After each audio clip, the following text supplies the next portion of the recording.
vienen en el colectivo, caminando o en bicicleta, Estudio Pompeya Palotti, siempre con vos. Hola, ¿qué tal? El gusto de saludarlos. Aquí estamos nuevamente desde el Estudio Pompeya Palotti. Hoy con una temática que hace tiempo queríamos compartir con ustedes y que tiene que ver con esta modificación que ha sufrido la Iglesia Católica a partir de la desaparición física de Papa Francisco y ese legado tan importante que quizás no pudimos valorar con él en vida, pero de a poquito podamos ir descubriendo. Nos acompañan aquí en el estudio el señor Lucio Battini, colaborador incansable de las actividades que aquí se realizan. Buenas, ¿cómo andan? Gracias por esa linda introducción. Es la verdad. Y tenemos la presencia de una institución dentro de otra institución. Soledad Albistur, referente ineludible del nivel secundario del Instituto San Vicente Palotti. Pensar la escuela secundaria sin su presencia es extraño para todos los que hemos transitado las aulas de esta escuela y para todos los alumnos que la han tenido, y de a poco en cada una de esas tardes donde la práctica del lenguaje y la literatura se volvían lindas excusas para trascender en el otro, fueron descubriendo a una profesora comprometida y dedicada para que sus alumnos vayan aprendiendo cada jornada. Soledad, un gusto de tenerte en esta mesa, postergado encuentro, pero al fin lo pudimos lograr. Hola, buenas tardes. También se agradece la muy exagerada presentación que hizo José de mí y un gusto estar con ustedes. Muchas gracias. El gusto es nuestro. Nos hace de operador, ya en su rol casi que no se lo deja tocar a nadie al equipo de transmisión. Ciro Gese Carral, siempre dispuesto a dar una mano, alumno de sexto año de secundaria. Así que muy buenas tardes, querido Gese. Buenas tardes, muchas gracias por la presentación. Bien, estamos acá entonces, les contaba en la introducción, el fallecimiento de Papa Francisco despertó en nosotros una sensación de no haber sabido valorar en su vida una obra que en lo personal desde el principio me sentí llamado a admirar, pero con el paso del tiempo fui como dejando de lado, fui como olvidando. En esas charlas que hemos tenido con Soledad a lo largo de los días posteriores a la muerte de quien fuera Jorge Bergoglio, nos salía esto de poder pensar cuánto de aquello que él propuso, hizo y demás va a ser el día de mañana una acción valorada y reconocida ya no solo por la Iglesia Católica, sino por todo el mundo. Soledad en aquellos días tuvo la gentileza de hablar con los chicos, de hablar en público, de contarnos su parecer. Y te pregunto, Sole, en primera instancia, ¿qué te generó esa muerte por ahí repentina, ¿no? Porque sabíamos que no estaba bien de salud, pero nos sorprendió a todos. Sí, realmente esto que vos referías, que lo hemos conversado, José, es lo que yo sentí en ese momento. Primero, en estar en deuda respecto del Papa Francisco y todo lo que él nos fue dejando en documentos, encíclicas y fundamentalmente en el accionar. Siempre acompañó con actos y gestos concretos. Él tiene unas palabras en alguna entrevista que dice que la realidad debe superar a la idea. Y creo que esto fue un testimonio continuo. Siempre quise al Papa estuviera quien fuera que ocupara ese lugar. En Francisco, la verdad que lo sentí más cercano, pero también paralelamente esto de no haber apreciado todo lo que él nos estaba dejando en continuo, en paralelo, durante su vida.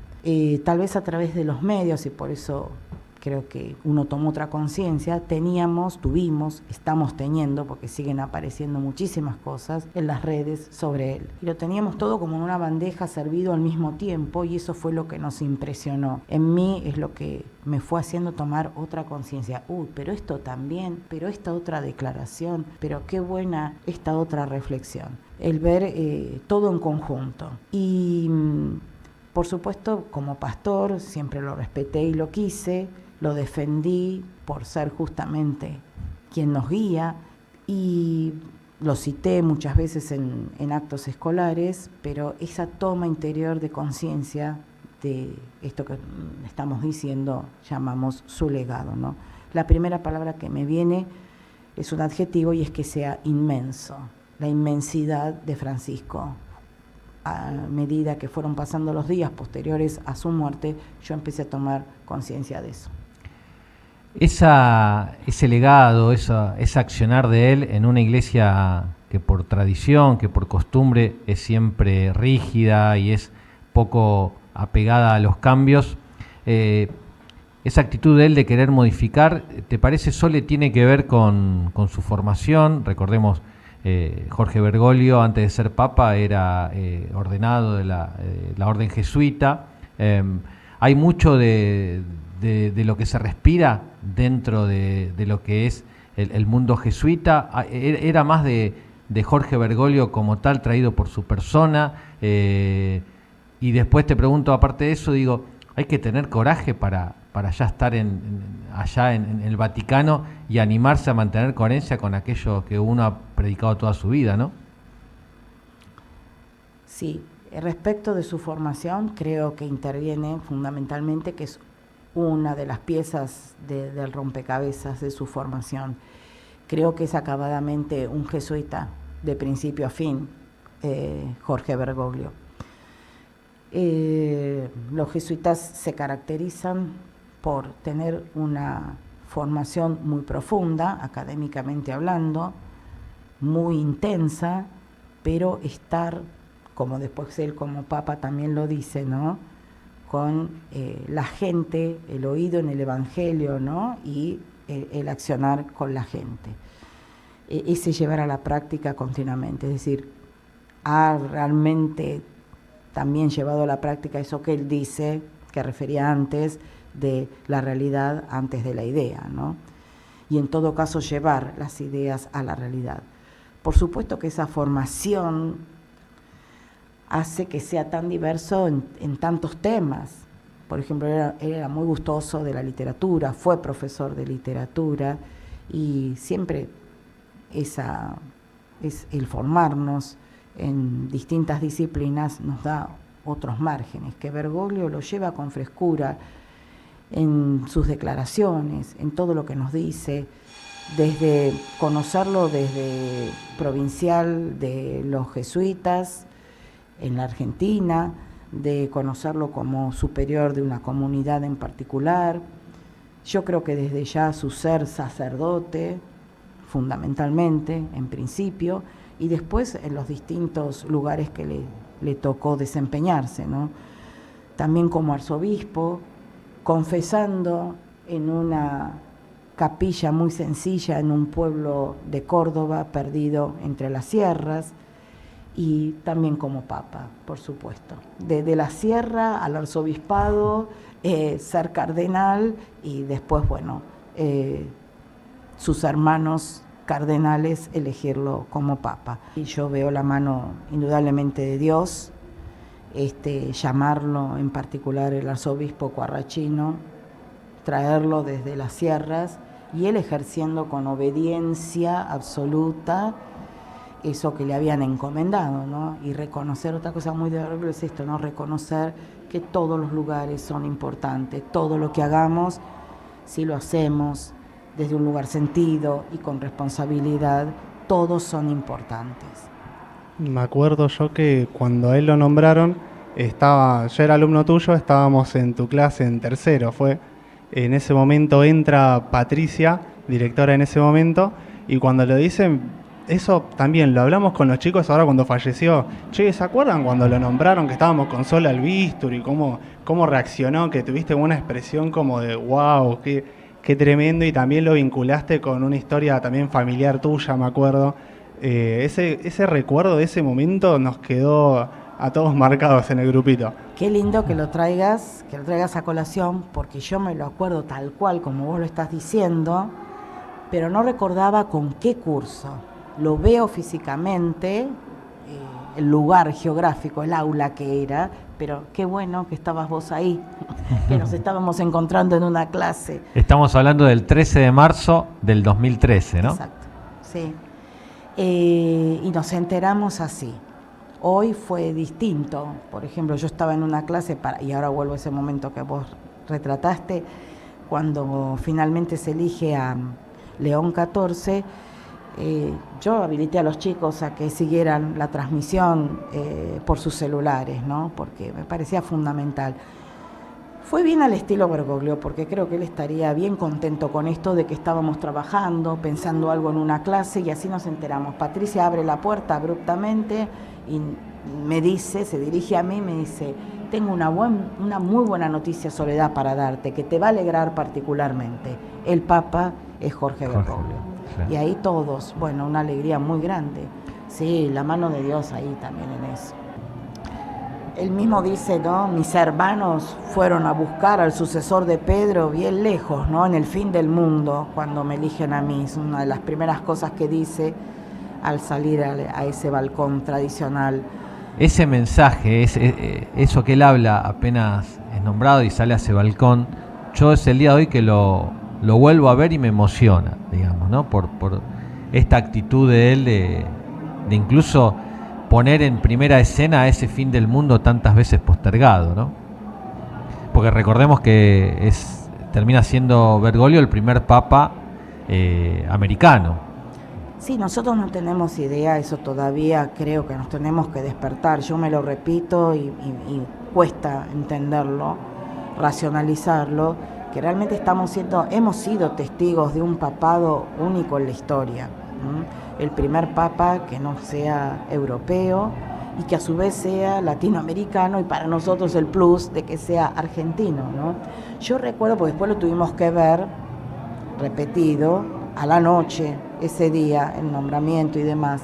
Me acuerdo la cara que ahora volvió a darse en estos días, de Julio Bazán, cuando estaba ahí en la plaza de San Pedro, y escuchó, y le pasó mucha gente, hizo no entender porque estaba mezclado con el latín, ¿no? Porque tenía palabras en latín, habemus papam y demás, y toda la declaración se dice en latín, inclusive el nombre de él es respetado, sí, en castellano, pero lo demás no. Pero es Bergoglio, y la cara de asombro del periodista cubriendo ese momento, los ojos llenos de lágrimas. El Papa es argentino, es Bergoglio, y no lo podíamos creer. Realmente la alegría era inmensa.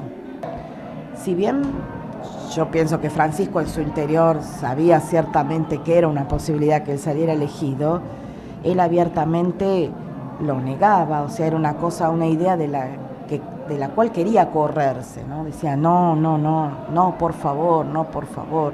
De hecho, cuentan que cuando es nombrado Ratzinger, Benedicto XVI, Papa, venían cabeza a cabeza en la lucha por ser elegidos, no en la lucha, sino en esta, los cardenales van votando, sí, y ellos venían muy parejos, y es Bergoglio el que decide bajarse para que rápidamente emerja la elección del Papa y no aparezca esa sensación de iglesia fracturada, de iglesia discutidora en términos de no nos ponemos de acuerdo quién nos va a liderar. Eso fue cuando se eligió a Benedicto XVI. Él tenía reservada, se va al cónclave con una reserva en una residencia para sacerdotes mayores, para eclesiásticos, pensando en su retiro y lo que le esperaba en la historia, lejos de retirarse, ¿no? Trabajó más que nunca después. Más que nunca durante 12 años, ¿no? 12 años. 12 años. Te pregunto, Sole, si tuvieras que sintetizar o pensar esos 12 años en ciertas cuestiones características de su pontificado, o sea, en cosas que vos decís, bueno, esto lo definen a él como papa, ya sea en encíclicas, ya sean mensajes, ya sean momentos de esos 12 años. ¿Se te viene a la cabeza alguno así rápidamente? Sí, la primera idea es que él es, francamente, Jorge Bergoglio, ¿no? En su papado. La autenticidad. La autenticidad, el seguir siendo coherente con lo que siempre dijo, la coherencia. Esa es una de las cosas que yo también destaqué en aquella reflexión en el patio del cole.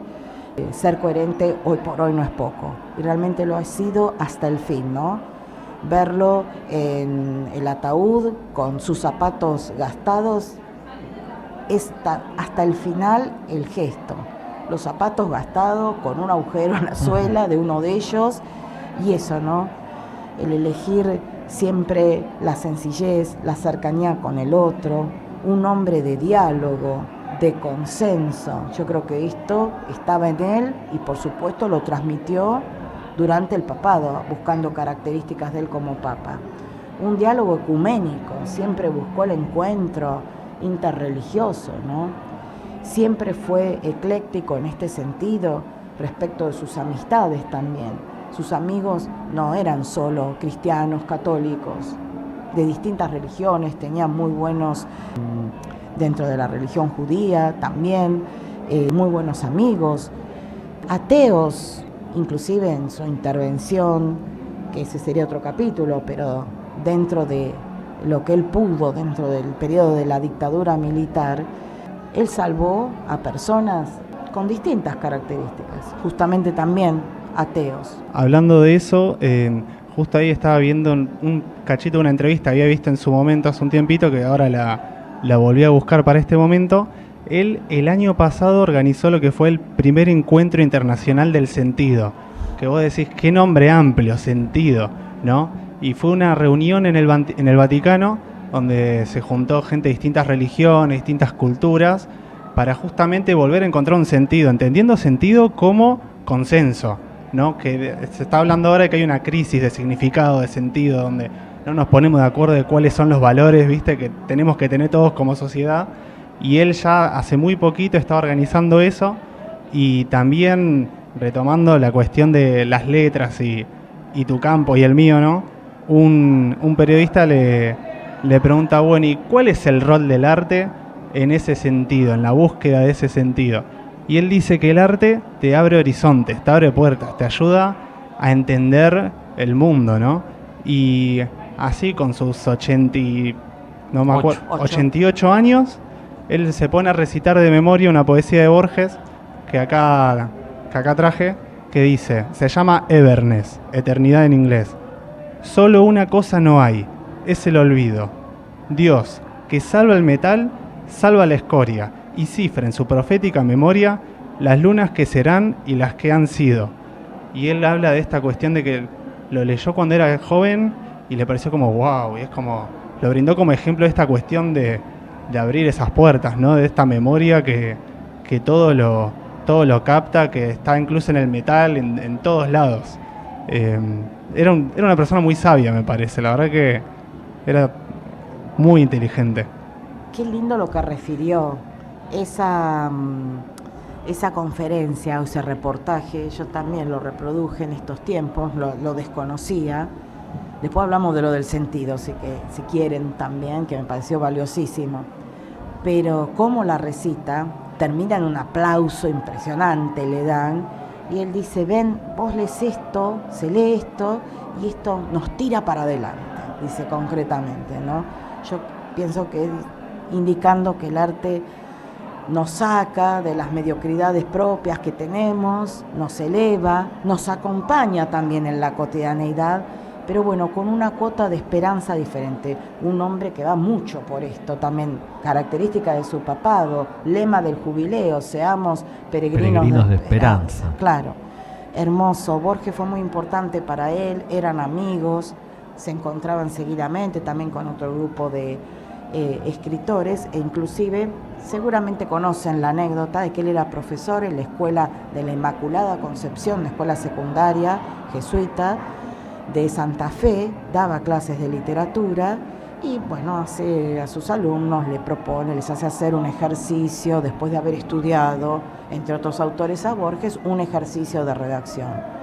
Obtienen una antología de poemas, consigue que alguien, porque para esto siempre fue buenísimo, tener colaboradores que puedan avalar económicamente los proyectos, que a veces a los curas esto se les hace realmente difícil, ¿no?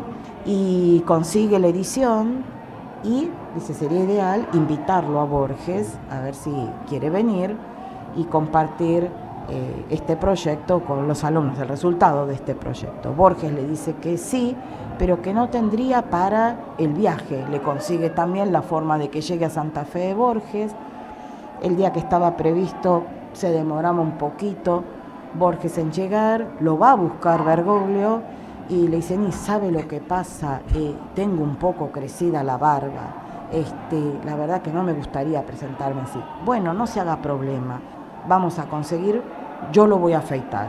Una cosa de la cotidianidad, lo que decíamos, los gestos de lo diario, ¿no? Y que dos, Bergoglio afeitando a Borges. Bueno, luego van a la clase, comparte con los alumnos y, bueno, sumamente agradecido el gran maestro Borges por esto. Una anécdota. Después yo también anduve averiguando, muy adicto, podríamos decir, al Martín Fierro, era el Papa Bergoglio, con una linda adicción. Sí, él decía que ahí estaban los principios de nuestra nación. Tiene todo un texto sobre esto, sobre los consejos del Martín Fierro. Después yéndonos a los clásicos, Homero, Virgilio, respecto de textos y autores de espiritualidad, Tomás Kempis, Leonardo Castellani, que es un sacerdote jesuita, son algunas de sus referencias. También los novios de Mazzoni, Eliot, que le viene por el lado también de Borges, Dostoyevsky, también son algunas de sus influencias en lo literario. Pero, si me permitís, si me permiten, claro. El sentido, qué palabra, ¿no? Qué palabra que nos interpela, encontrarle el sentido, desde lo más pequeño que vamos haciendo día a día. Y qué eje para nuclear, reunir y pensar el sentido de nuestro cotidiano obrar. Y yo lo uno con otra, vos lo dijiste, Lucio, que el sentido estaba en lo comunitario, diste una idea sobre esto. En el consenso. En el consenso. Y ahora se han promovido mucho, después de su muerte, estos tres principios de los que Bergoglio dice, o Francisco, dice que son, bueno, difícil de catalogar, y se podrían ser principios filosóficos, podrían ser principios sociales, políticos, inclusive, pero que dice que a mí me han orientado en todo el accionar, en las distintas situaciones que se me presentaron en la vida. Y uno de ellos es, el todo es más que la suma de las partes. Y ahí habla de la unidad, lo une con el principio de unidad y de trabajo cooperativo.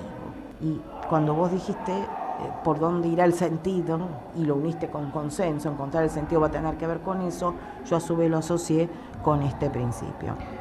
Te escucho, Sole, y pienso en la Argentina de hoy, tan segmentada, tan fracturada, con esa ancha avenida del medio dividiendo partes, y se me viene las palabras de García Cuerva en el Te Deum. No sé si tuviste la posibilidad de escucharlo, lo mismo Batini, querido, si lo puedo escuchar. Sí. Digo, ahí empieza a ver ese legado, ¿no? Empieza como a hacerse carne de quienes conducen la iglesia de nuestro país, y de tomar eso, ¿no? De esa cosa de construcción colectiva, de esa cosa de nos salvamos juntos, de esa cosa que individualmente no se puede, ni hay manera, ni hay mesías salvadores, ni hay héroes que nos van a sacar adelante, sino que es todos juntos tirando hacia el mismo destino, ¿no? Esta actualización que haces del último Te Deum por el 25 de mayo, sí, creo que nos hace reflexionar sobre muchísimas cuestiones. La homilía de Cuerva, ni hablemos, yo creo que la vamos a incorporar en parte en el próximo acto del 20 de junio. Parecía, y me lo dijo una persona que los dos queremos mucho, parecía como escrita en el momento, ¿no?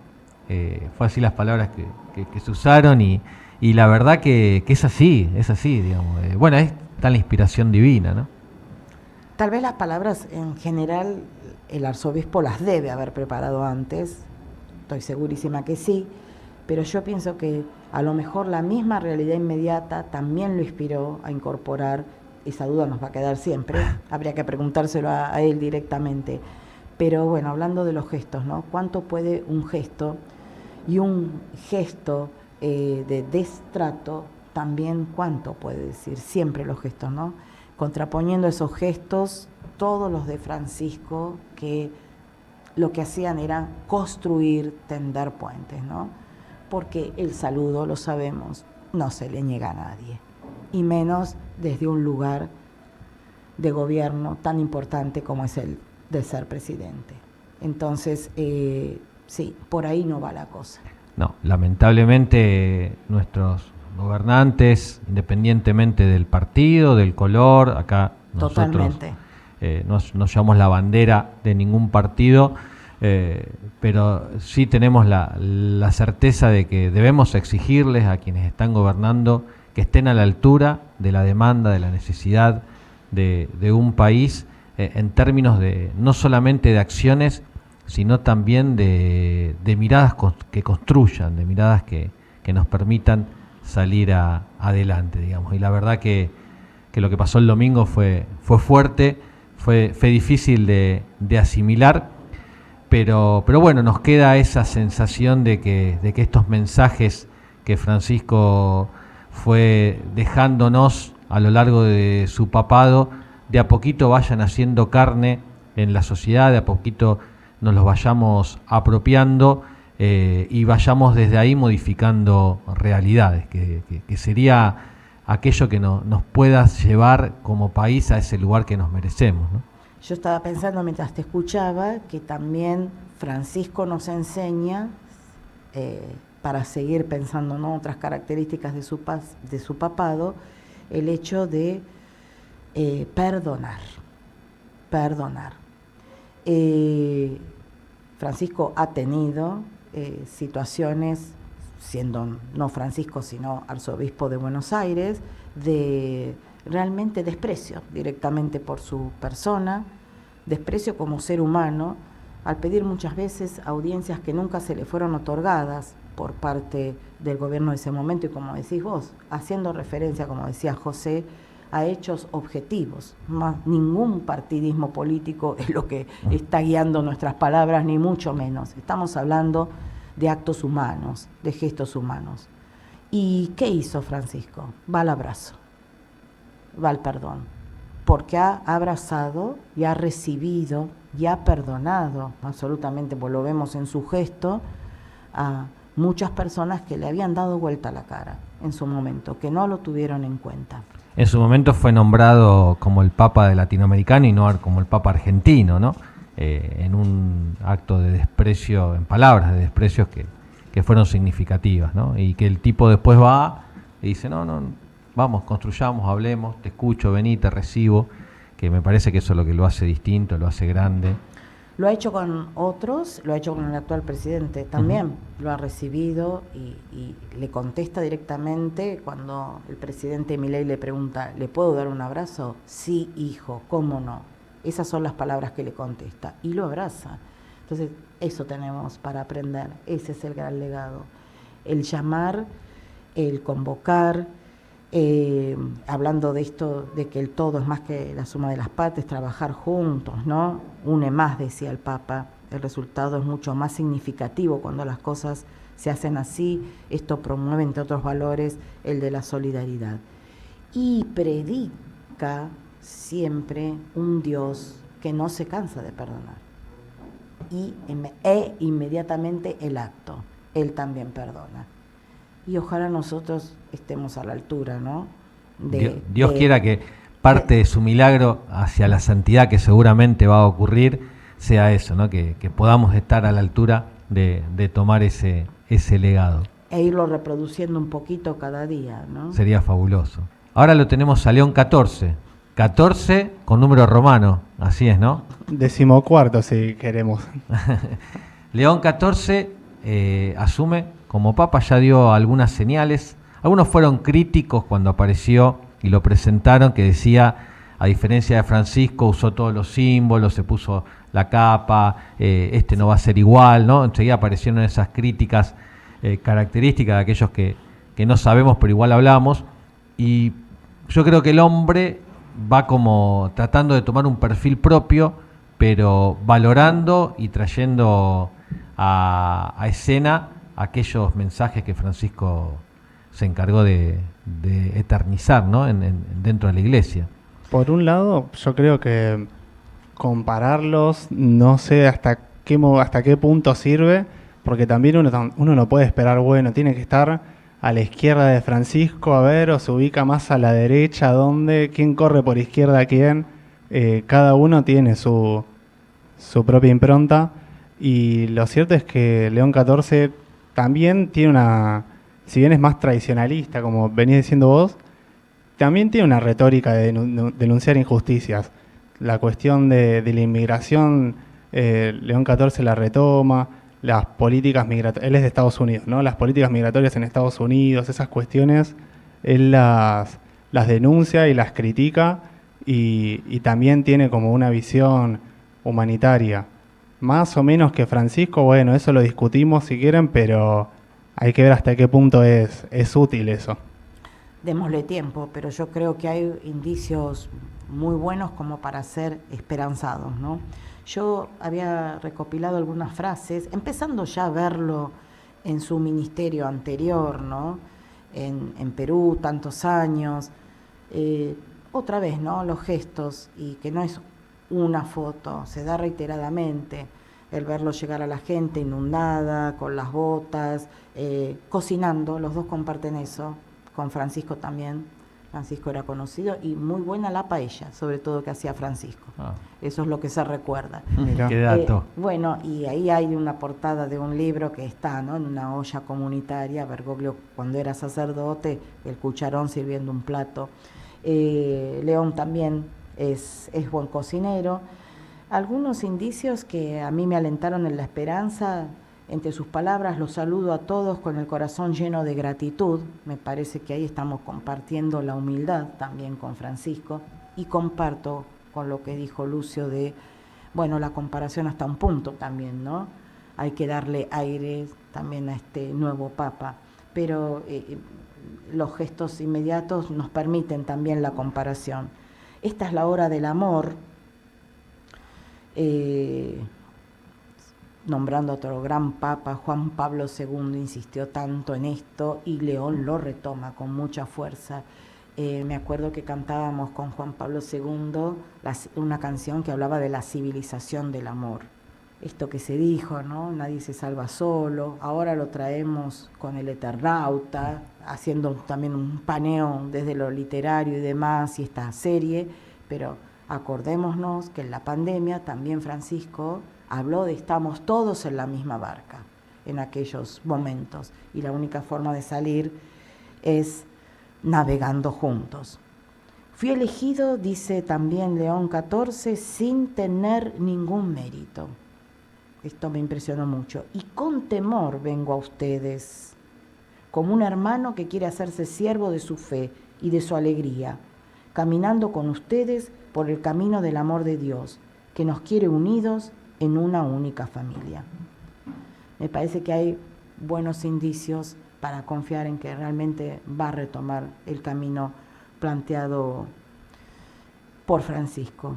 Y vos me habías preguntado, me parece que también desde lo que escribió Francisco para serle fiel y recordarlo desde eso, algunos de los títulos de las encíclicas y documentos que escribió que lo marcaron mucho: La alegría del Evangelio, Todos hermanos, Laudato Si.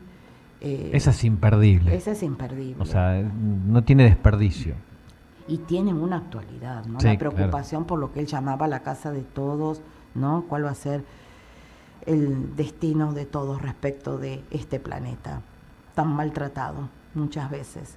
Bueno, y después hay algunas otras: A la luz de la fe, Lumen Fidei, que me parece que Él nos amó, es otra, que ahí destaca la figura sobre todo del Sagrado Corazón de Jesús.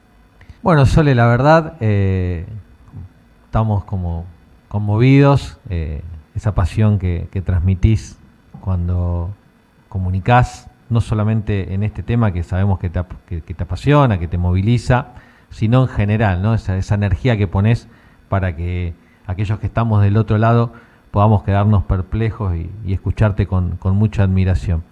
La verdad que una charla muy linda, agradecemos tu dedicación, tu tiempo. No saben los que están escuchando, pero estamos usando tu tiempo de recreo y gentilmente vos nos los has cedido y bueno, eso da cuenta de tu profesionalismo y tu ganas de transmitir y de llegar al otro, ¿no? Lo teníamos que hacer porque, como dijo José, se había ido posponiendo por distintas razones y la verdad que estoy muy contenta. Quiero agradecerles a ustedes, todo lo contrario, agradecerles a ustedes porque me encantó. Sentí que estoy hablando, y porque es así, entre amigos, de un tema que nos importa mucho a todos, así que el agradecimiento es mío. Y ojalá haya podido saldar un poquito esa deuda que yo sentí con la muerte de Francisco que tenía para con él. ¿Qué dice usted, Batini? ¿Estuvo a la altura? ¿Saldó algo o no? ¿O Sí, quedó debiendo? Totalmente, totalmente. Además esto después se va a escuchar, así que se va a divulgar. Así que totalmente. Siempre podemos un poquito más. Sole, la mesa esta está abierta para recibirte cuando quieras. Sabés que para nosotros es un placer tenerte como compañera de trabajo cada jornada, pero disfrutarte de estos momentos todavía más, porque en lo cotidiano te disfrutan los chicos y no tanto nosotros. Poder compartir esto era, como decíamos, algo que lo veníamos postergando porque no podíamos acordar horarios ni tiempo. Hoy dijimos lo hacemos y bueno, felizmente se pudo dar. Así que muchas gracias y bueno, seguimos en contacto con este objetivo de aprovechar este nuevo espacio que tenemos para que todo el mundo se entere un poquito qué es lo que pensamos, qué es lo que sentimos y aquellas cosas que nos movilizan ya no solamente en el plano de lo institucional, sino también en el plano de lo personal, ¿no? Nuevamente muchas gracias a ustedes y creo que hemos honrado a Francisco en esto de potenciarnos a partir de unirnos con el otro. Batini querido, le agradezco. Nuevamente, gracias por sumarse. Batini tiene esta cosa que uno lo convoca y el tipo viene. No pregunta para qué, pero se suma, prepara, anota, no viene improvisado y eso lo hace un tipo diferente y al cual nosotros también valoramos mucho. Gese, ¿cómo salimos? ¿Bien? Salió todo perfecto. Salió todo perfecto. Buenísimo. Muchas gracias a ustedes. Bueno, gente, así cerramos nuevamente una transmisión desde el estudio Pompeya Palotti, con la alegría de haber compartido un momento único y con la certeza de que no va a ser el último. Muchas gracias y hasta todos los momentos. Adiós. Hasta pronto, muchas gracias.